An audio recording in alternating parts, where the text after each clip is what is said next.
I think for me, the program was definitely life changing. Like I mentioned, I was working in a factory, did an interview with you.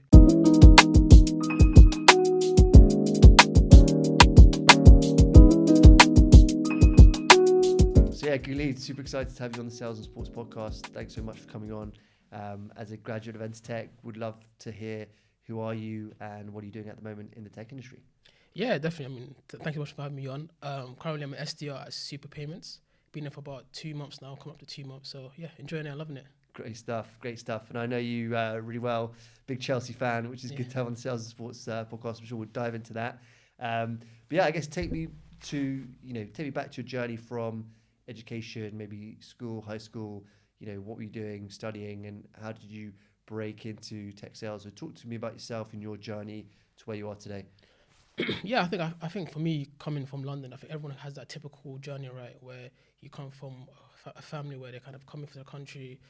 Like English isn't their first language, so you kind of push to education. School is the way. So yeah, I would say typical journey. Went to high school, finished GCSEs, A levels, went into university.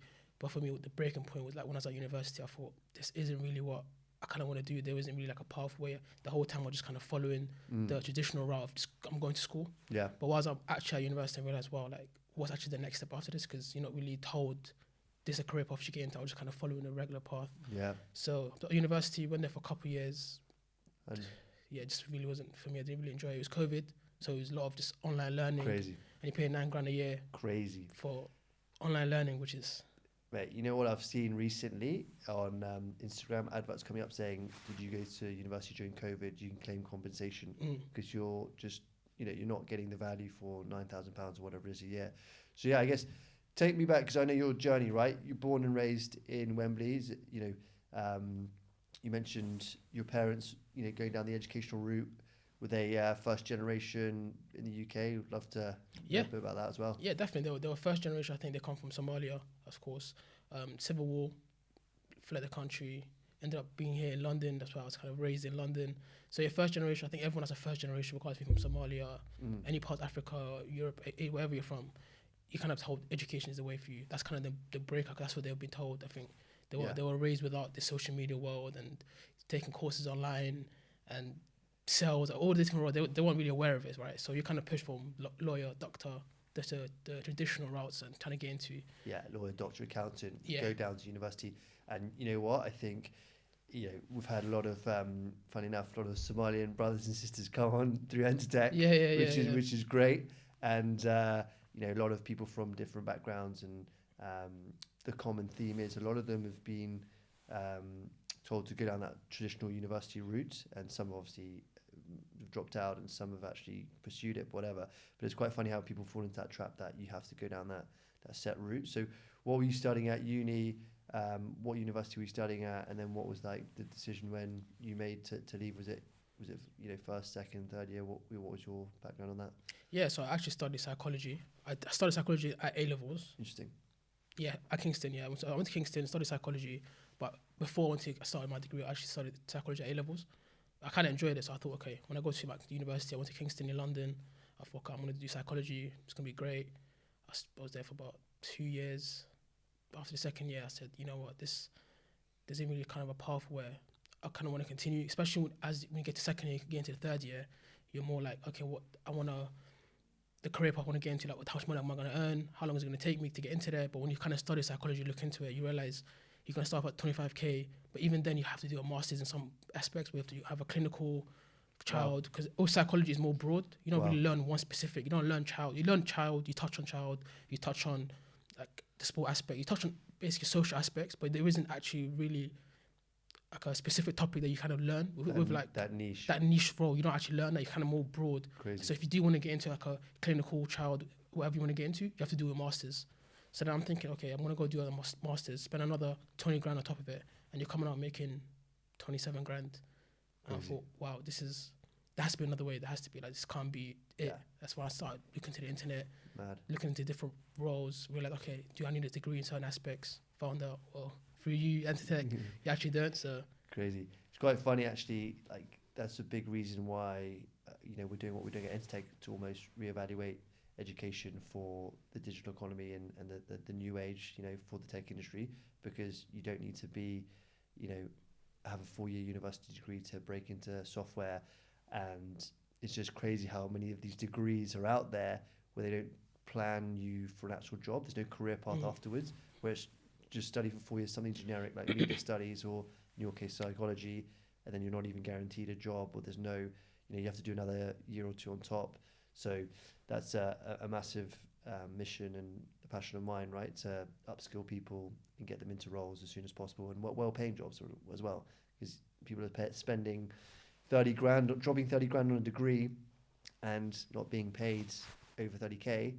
The amount of debt people are coming out with is crazy. So it's really interesting that you made that decision, and bold decision as well. Can you imagine that your parents were like, what's really going on? Like most parents, right? When you drop out of uni. So that's really cool. And then, so after uni, what did you do? You went into work. So, tell the listeners what you were doing after university and your journey from there. Yeah. So, I was like I mentioned before, COVID season, right? So, really going into university. So, whilst at uni, I was actually doing part-time roles. I was just kind of working. It's not actually on my CV list, but it's actually I was working at Primark. I was just doing all sorts of different just retail roles with my friends, just doing like stewarding. But kind of opened my eyes a little bit was I was like a Vodafone. So it's a fully remote role whilst at university actually. So it's like a full-time remote role. I was doing at Vodafone. I mean, the role wasn't intense. It was quite laid back, but that's kind of my first opening to kind of sales and what sales really is. I wouldn't say it was the best role, but yeah, so while I was at university, I was doing part-time roles, and then when I decided to say, you know what, this isn't for me, I was just kind of working in the factory, to be fair. I thought I just need a bit of money. What's the next step, right? So I think instead of staying at home, I think it's kind of good to kind of just, at least, I was doing 6 a.m. to 2 p.m. shifts, but at least kind of get out of the house, make some money. So your parents just look at you and think, okay, well, he dropped out of university, just sitting in bed, do nothing. He's grinding. Yeah, so at least try to get some money in whilst you kind of think about your next opportunity. I would definitely advise for everyone. I wouldn't say if you're going to make a big decision in your life, just have something to do. Like, don't just be at home. I think that's when a lot of people kind of depression hits them, or social anxiety. I don't know, whatever it could be, but for me, it was definitely just get out of the house, make some money, and just kind of stay afloat. So I just work in a factory, just working 6 a.m. to 2 p.m. shifts. Crazy. Over the Christmas period. So it was this time last year, yeah. 6 p.m. to 2 a.m. So it was 6 a.m. to 2 p.m. 6 a.m. to 2 p.m. Yeah. But you were telling me you get up super early some 4 mornings. 4 a.m., in the morning, get ready, jump on a morning bus, get there. You're in a cold factory wearing your high vest, you got your gloves on, you got your hoodie on. Crazy. You're doing like picking, you're going to do like putting the stuff in the back of the van. So, I mean... Was that like an Amazon factory? It was Waitrose. Waitrose? Yeah. Fair play. So you're getting people's orders, you're going to see like they want to have drinks and vegetables, whatever it might be. You're going to pick it for them, put it in a van all day long, just back and forth. So you work in those trolleys? Yeah. So you have the trolley walking around. Yeah. So, I mean, it definitely is an eye-opener for me, because I kind of looked around and thought, okay, like it kind of motivates you to look for something else. Because you look around, you realize this kind of isn't the life I want to live. You kind of, like, I don't want to talk down other jobs, etc., because I feel like the people that are working quite hard. They come from great people, and they were coming from backgrounds where they weren't really privileged. They don't understand about different roles. I think if you're coming from like a war-torn country, like my parents did, their first priority isn't kind of, I want to get the best paying job. Their whole thing is just to survive, make money. And so, yeah, I think it was definitely an eye-opener for me, where it was looking around thinking, okay, like there is more I can do. So I kind of took that experience, looked around, and that's when I stumbled across the podcast, which I'm sure we're going to get into. And that's kind of like where the journey started. Love that. And I guess working in those roles, I worked in marquees as well, worked in pubs. It teaches you the value of hard work. Yeah. And you realise, actually, if I can graft like this, earning £8 to £10 an hour, there must be other jobs out there where I can be earning more. But it just gives you that resilience, and I guess it shapes you. I think any experience is great experience, right? And we'll go into like transferable skills to your role now. But that's cool. So you work in the factory, and then I guess, how do you hear about Entr? How do you come across us? Yeah, so with the factory work, as I mentioned, with the trolley, you're picking, doing deliveries. So it's cold, right? So everyone has their gloves on, hoodies on, hats on. And then I'll just throughout the day's 8-hour shift, right? You're going to need something to do. I mean, it's like a lot of like mindless work. You can just pick and go into the delivery. So now I'll just listen to a few podcasts, football podcasts. Like I mentioned earlier, huge Chelsea fan. So I'd listen to like a few podcasts, football podcasts, and then it just kind of came across where it was just sales and sports. Like it came across. So I thought, okay, it's kind of interesting. And as I'm listening to like the topic, the introduction, I'm kind of like tech sales. I had like a friend that actually worked in like as an SDR around that same period of time. So I thought, like, this kind of sounds interesting. Melissa, it was you and Johnny, He was talking about Chelsea. I thought, like, this is a bit of me. Yeah. It's quite interesting. So I thought, okay, like, let me just continue listening. Listen to the first episode, second episode. I think second episode was Mariam. She talked about she was like, I think she was from Somalia as well. Yeah. She talked about her SDR, kind of her struggles with like pronunciation of certain words and how she kind of had to navigate the industry. I thought this is like quite interesting. Let me actually go home and actually watch these videos and kind of learn a bit more about it. So I got home, watched the videos that I listened to early in the day. It's like the first 4 episodes.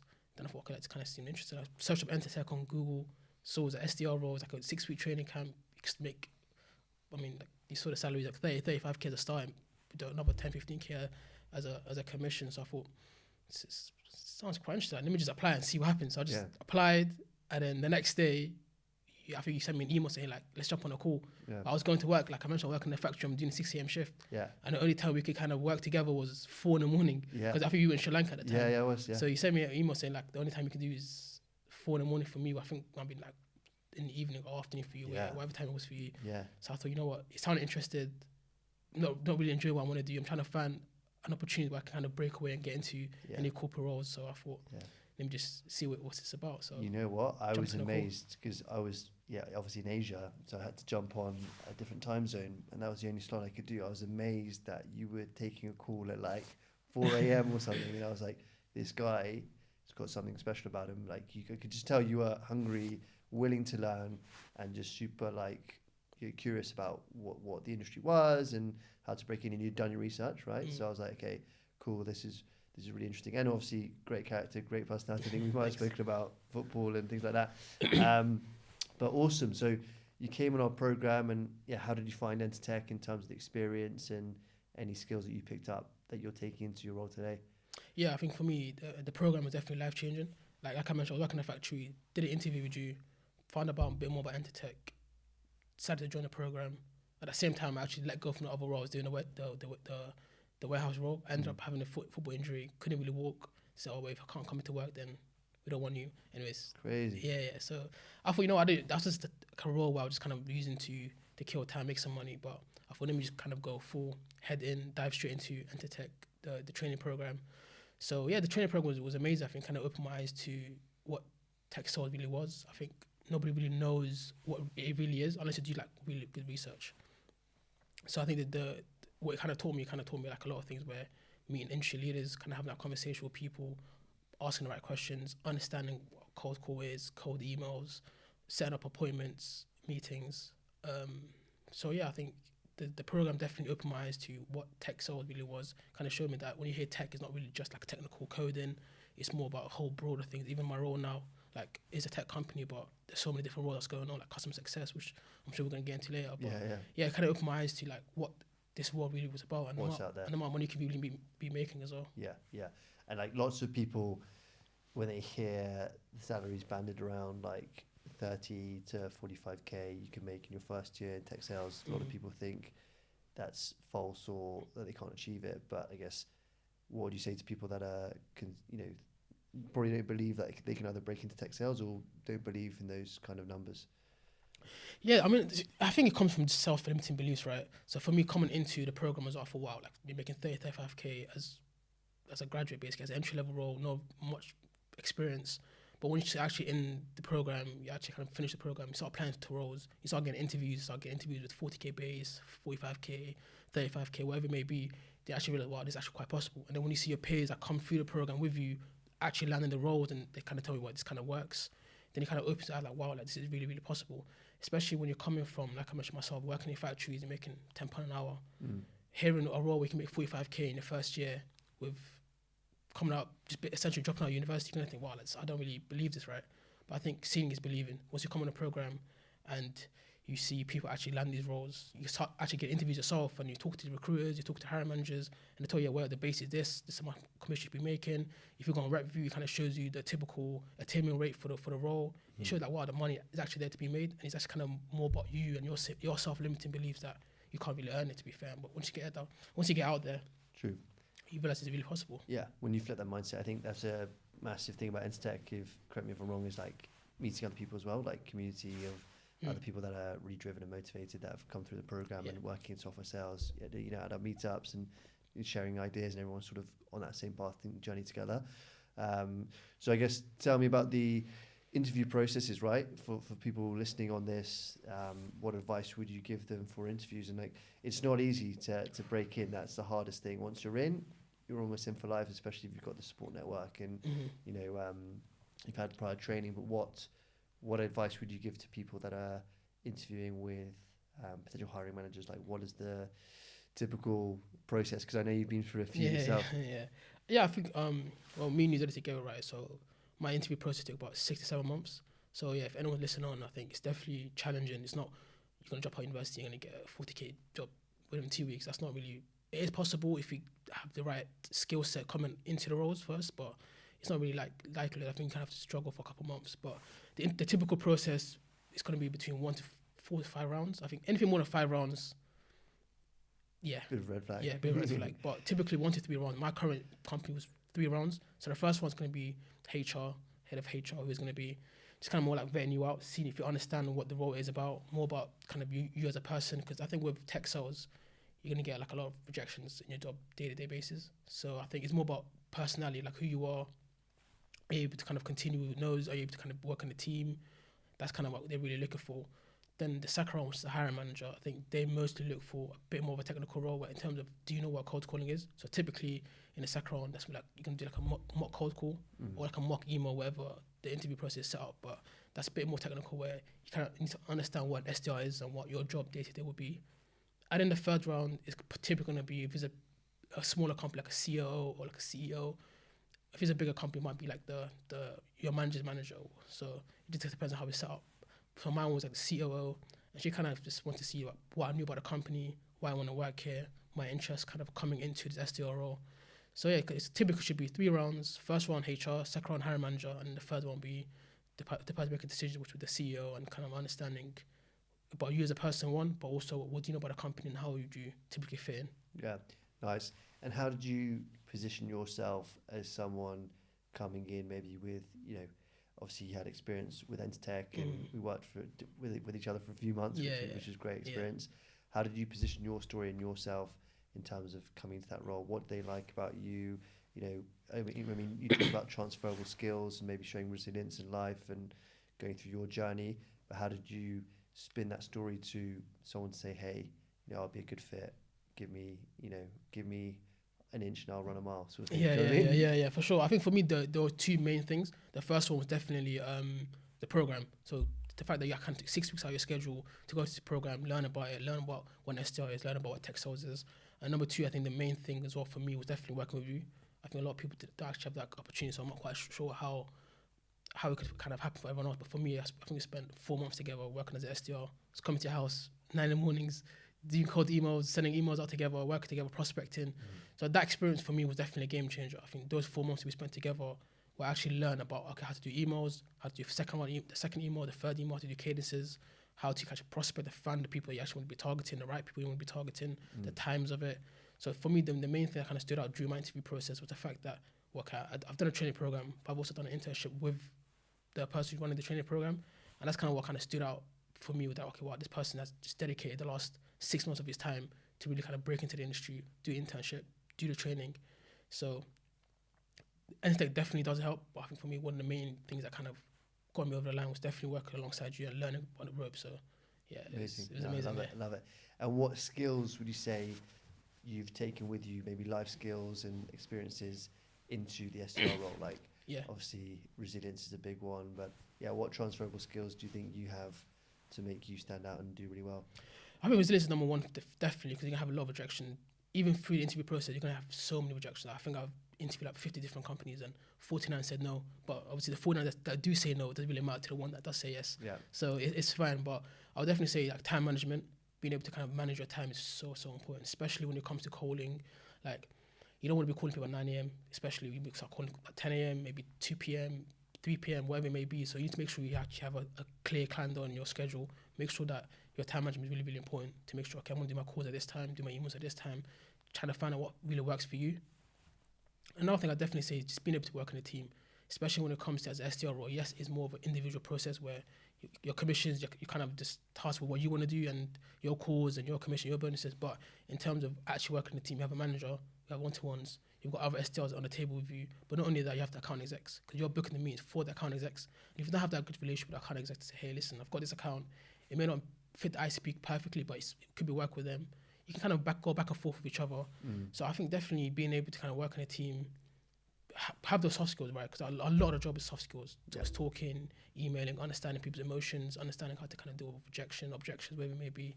But I think the main 3 things for me that I would definitely say is be able to be resilient, a lot of no's, be able to manage your time correctly, but also be able to work in a team, like I mentioned, with account execs, other SDRs in your role, managers. Love that, 100%. And you mentioned, so you're in the WeWork, right, in Victoria, and I know it quite well, because we went actually, when you were on the academy, we went to another hiring partners office. We won't mention the name. We went to their office and did, live calls as part of the program, which is really cool, and practice together. So that must have been, again, like a 360-degree full circle, pretty wild, right? That, almost quite wild that you heard about our podcast and you're on the podcast, but you'd gone to that offices before, had a bit of experience with us, doing some role plays, and then you ended up, working at that company. So that's pretty cool. But tell me about that structure, right? That sort of onboarding at the company you're at now. So what was it like? Did other SDRs join with you? What kind of training, onboarding did you get? And I guess how was the whole experience, going into the office and having your first, couple of weeks there? Yeah, definitely. I think for me, I would say I was a bit fortunate because I joined with a brand new SDR. So I didn't have an SDR team before I joined. So it was more of a brand new setup. So I joined, one other person joined before me, 1 week before me, and one person joined 1 week after me. And I think one person was already there for a few weeks before we joined. So I think as a collective, we all joined within a couple of weeks away from each other. So it was a brand new SDR team. They were kind of learning the ropes as they had us as well. So I think it was kind of important to have other SDRs join at the same time as me, but not only did they join at the same time as me, it was their first SDR role as well. So we were all around like the same experience, all starting together. The first week was just call listening, just understanding what the product is, understanding who they'd be targeting, understanding the different aspects in terms of the different tools we use. Because as a tech company, you're not going to be just using your software. Our company can be work with, like what it would be Cognizant, Zoom Info, whatever it may be. Yeah. So just understanding all of those other tools, how we can use them, how we can use them in day-to-day work. But even with the training, I think even though I've been there for 2 months, every Friday we have a 2-hour training session as well. So I think one external will come in, like a Zoom link, 10 to 12, 2-hour training, or resilience, objects, whatever that week topic may be. So I think training's still ongoing. Nice. But in terms of the actual onboarding, the first week was call listening, understand the product, understand the tech products that we use, and just kind of being aware of the situation and like learning the new colleagues that you work with. Like I mentioned, we all start together, so it was great. We'll kind of just learn together and just bounce off each other. Yeah, I'd say I was going to ask you, how important is it to get on with your fellow colleagues at other SDRs? Oh yeah, so it's so important. You have to be able to get along with them. Especially, I wouldn't say it's like the most important thing, but in terms of we got every single lunchtime or break, whatever we have, we go for lunch together. Nice. We kind of go home together sometimes. Like we kind of help each other in terms of going on Slack, say, okay, I've got this problem, can you help me out? And we all sit like next to each other, like a little table, like I've here, we've got other SDRs next to each other. So I think it's so important.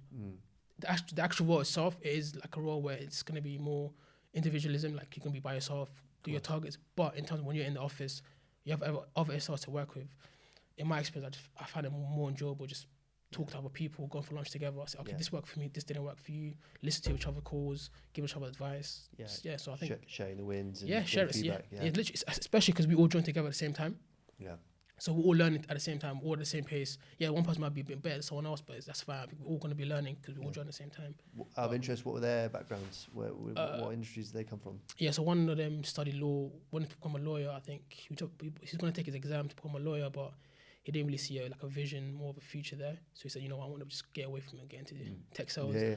One of them just got his master's in September. Wow. So he just graduated university and was just looking for a role. He was an SDR, I think delivery. So he had like a bit of experience before. Yeah.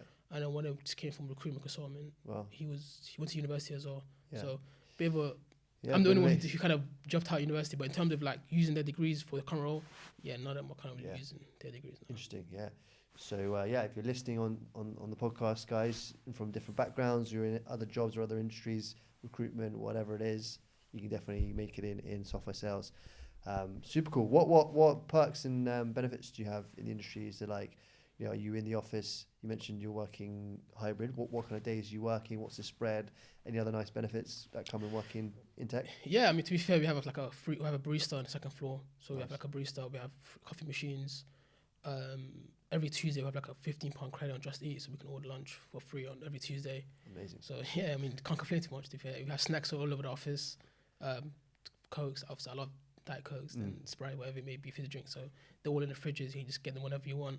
In terms of the work schedule, it's 4 days a week in the office. So Monday through Thursday, it's mandatory in the office. And on Friday, we all work from home. Nice. So Friday's a bit like, we have a training session on Friday. So Friday's a bit of a more calmer day, more chillable day. But in terms of workflow, Monday through Thursday, everyone's in the office. And yeah, I think if you hit your targets though, you have one extra day. Nice. So I think one of the account execs hit their target. So they work from home any day that they choose to. But nice. And would you say you're closest with obviously the SDR team and account executives and sales, or have you branched out and introduced yourself to other team members or departments in the company? Yeah. So we have like a team event. So I think every other Thursday we go to like a social event, went golf, etc. And some of the dev team came along. So like the coders, software engineers, they came along. We just playing golf together, having a conversation, just get some food. So we definitely like kind of introduce myself to them, have a conversation with them. They know who I am, I know who they are. We say hi to each other in the office, but in terms of day-to-day work, we're not really seeing each other a lot.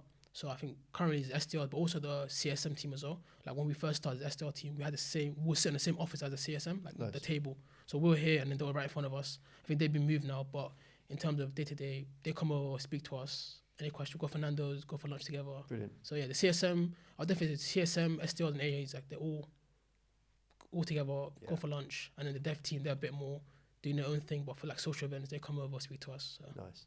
Because it's a startup, so it's only like 50 employees. So you see the CEOs in office, everyone's in office. Oh, so. Brilliant. Yeah. So it's quite a flat structure, would you say? Like there's not much hierarchy, you can go and speak to different people? Yeah. The CEO will come up to me and say, hey, how's it going for you? Go get tea together, walk around together. Amazing, really? Yeah. So he's like, has 100 million in the bank, so he's just have a normal conversation with you, say, how's it going? Any support, any help? Because we didn't have like a one tool or similar web. I'm not sure if everyone knows, but it's called similar web, where it kind of shows you how good that website is doing. We didn't actually have that. And he came up and said, I didn't know you guys didn't have this tool. Like, I'm sorry, is there anything you need? So, because the startup, I think everyone kind of is intertwined with each other, so it's great.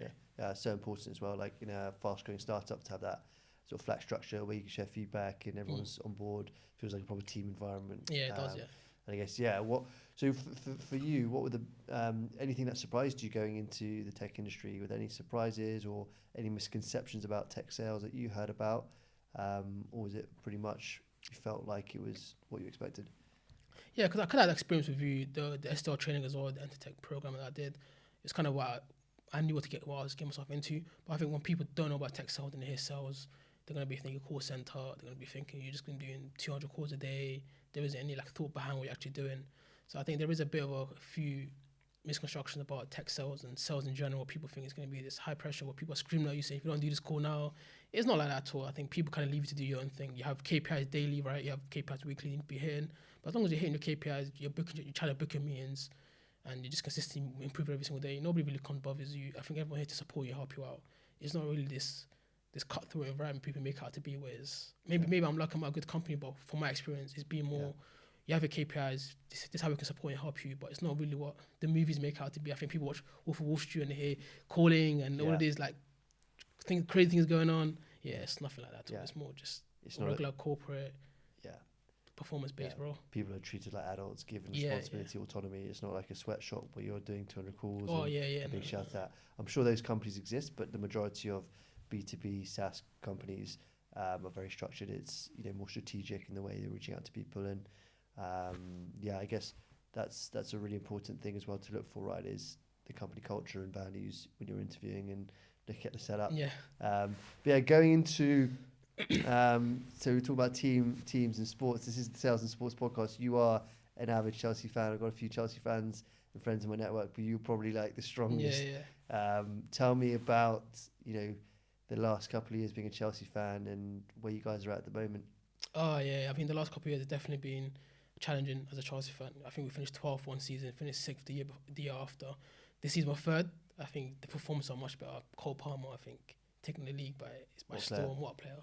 Moises Caicedo, I think. He rejected Chelsea. He rejected Liverpool. Yeah. He's at Chelsea now, so he's been amazing this season as well. So, I think the future looking bright. We've got a good group of young players. Cole Palmer, Moises Caicedo. I mean, Malo Gusto has been not the best performer this season, but I think he's still improving. Got a long way to go. Nico Jackson, I think a lot of people kind of spoke down on him, said, is he really the striker Chelsea need?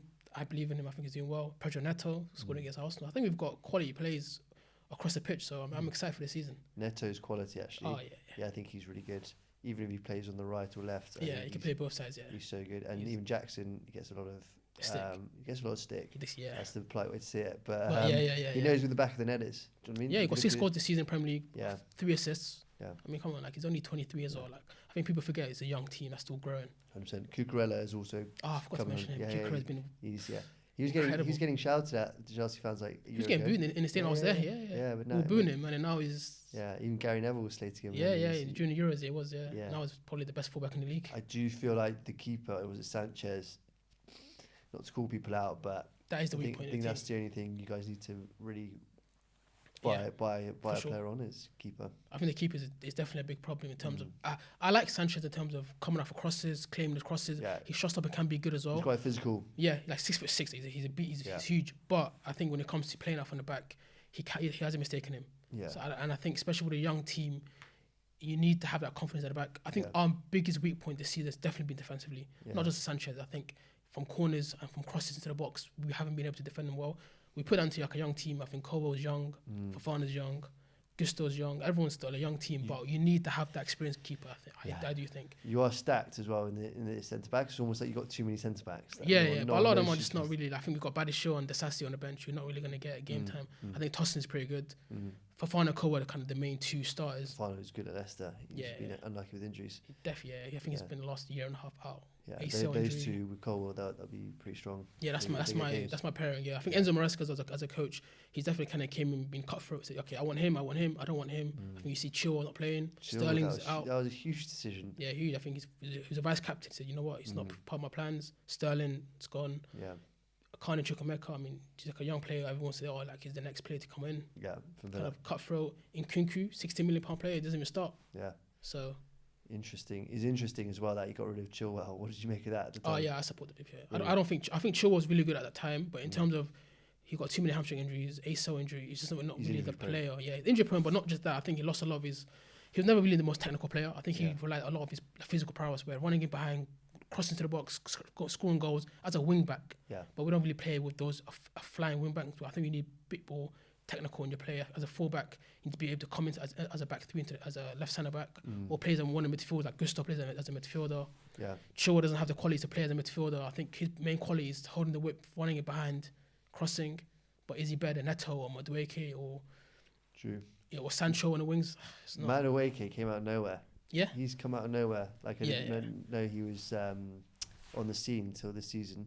But he's sort of he plays hot and cold. But when he's hot, he's scored a hat trick against Wolves. I mean, he scored against Forest. I think even for England the other day, I saw him got assist. Good. Yeah. But he's a bit hot and cold to be fair as well. But needs time.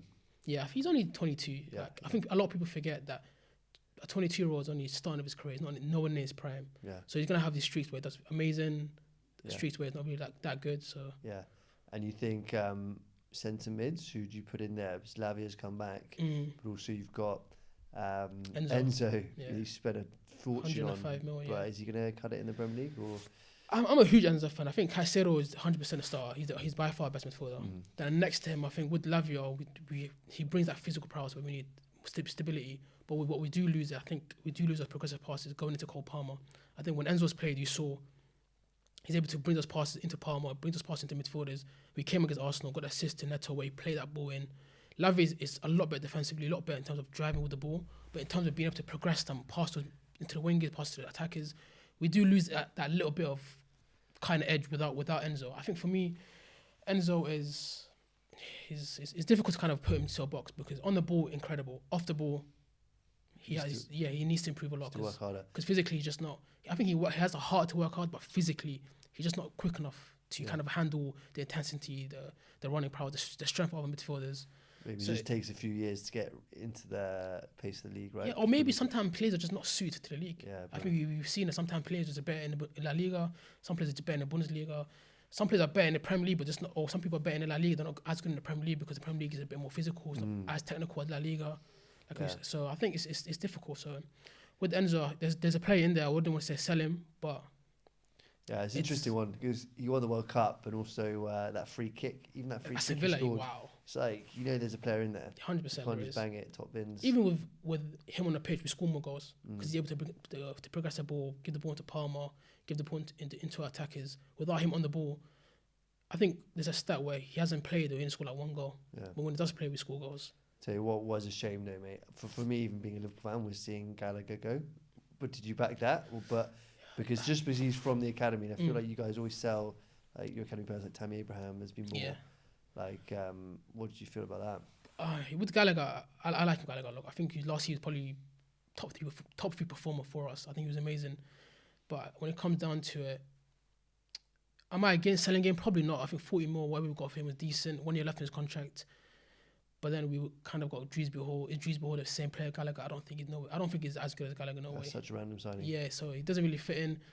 I mean, it's one of those ones where like I'm not going to lose sleep over it. But would I prefer to have Gallagher in the team? For sure, definitely I would have, because he has that energy, he has that physicality, he has the legs, he can score goals.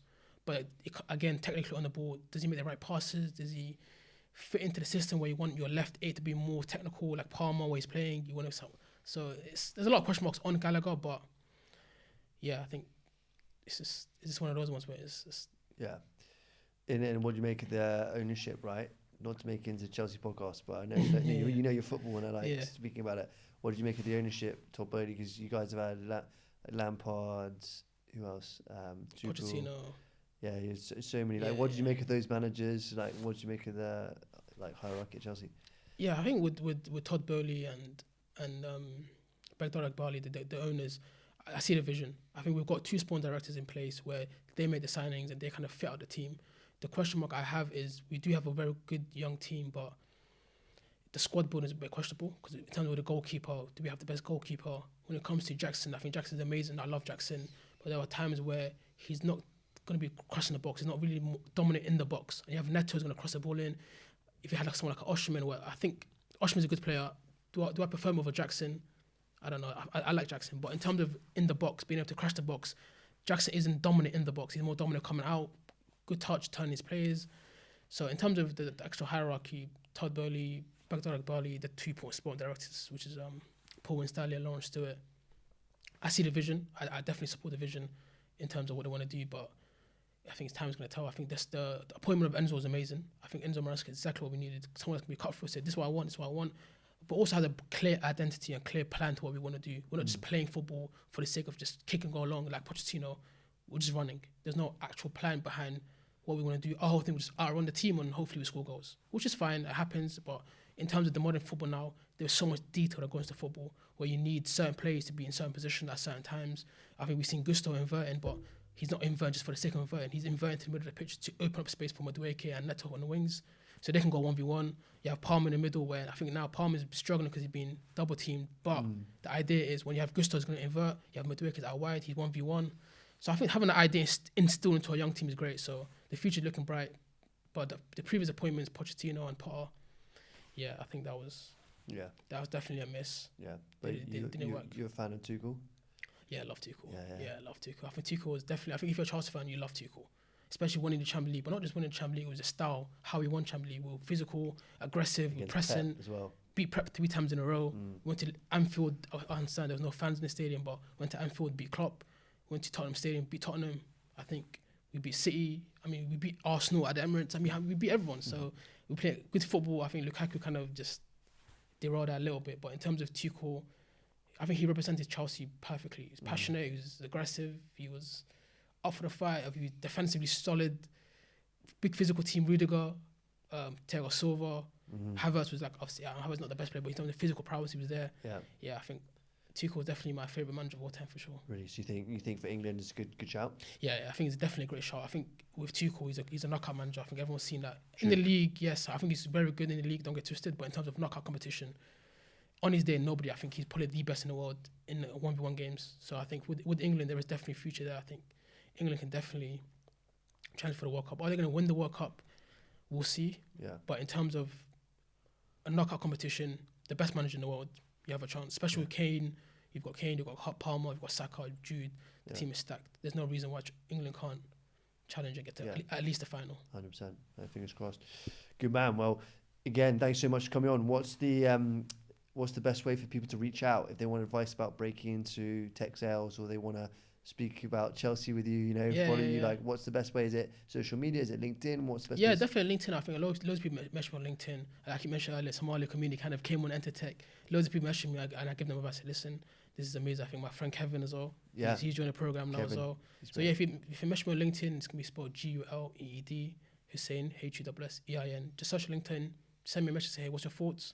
I'll definitely reach back out, tell you about my experience, how you can break in, what's your thoughts. Yeah, any advice you need, anyone, you can reach out. It's perfectly fine. Love it. And then what's the last bit of advice you'd give to someone who's thinking about joining Entr Tech or breaking into tech sales? I think the best bit of advice I can give you is listen to Jack. I think the program without Jack is I think Jack is kind of the main stone of the course. I think the program teaches so much. You have so much information. You have courses. You have a module to kind of go through. But Jack is the guy that's going to give you all the advice you need in terms of interview prep, in terms of how to apply yourself, in terms of who to interview with, in terms of how to structure your days. So I would definitely say the main thing I would definitely say is lean on Jack as much as possible, because Jack is the guy who's going to open the doors for you. I think he opened the door for me, but not just me. There's hundreds of other students who came through just 2024 alone who got roles. So it's been a big year. Yeah, it's been a huge year for you. Yeah. So I think without the help of Jack, it's difficult. But Jack has set up a program where you can have all the information and you can actually apply that through the advice Jack gives you. So number one advice is always just reach out to Jack. He's always one message away. Even if it takes a while to respond, he's a busy man, but he'll definitely get back to you and give you the best advice that he can give you, because he's been there, he's done it, and he got experience. So definitely lean on Jack for sure. Love it, man. Well, thanks so much for coming in. Excited to see you grow in the industry. Excited to see how Chelsea get on the season. Yeah. Probably top 4, maybe challenging for a late title race. You never know. Yeah, probably not. I think top 4, get a cup, win the Conference League for sure. Challenge for FA Cup, top 4, and something to build on. Get a platform, and next season is bang on. Next season, we'll hopefully do more and develop and kick on. Good stuff, mate. Thanks for coming on again. Yeah, it's a pleasure, man. Thank you so much for having me on. Pleasure. Thank you.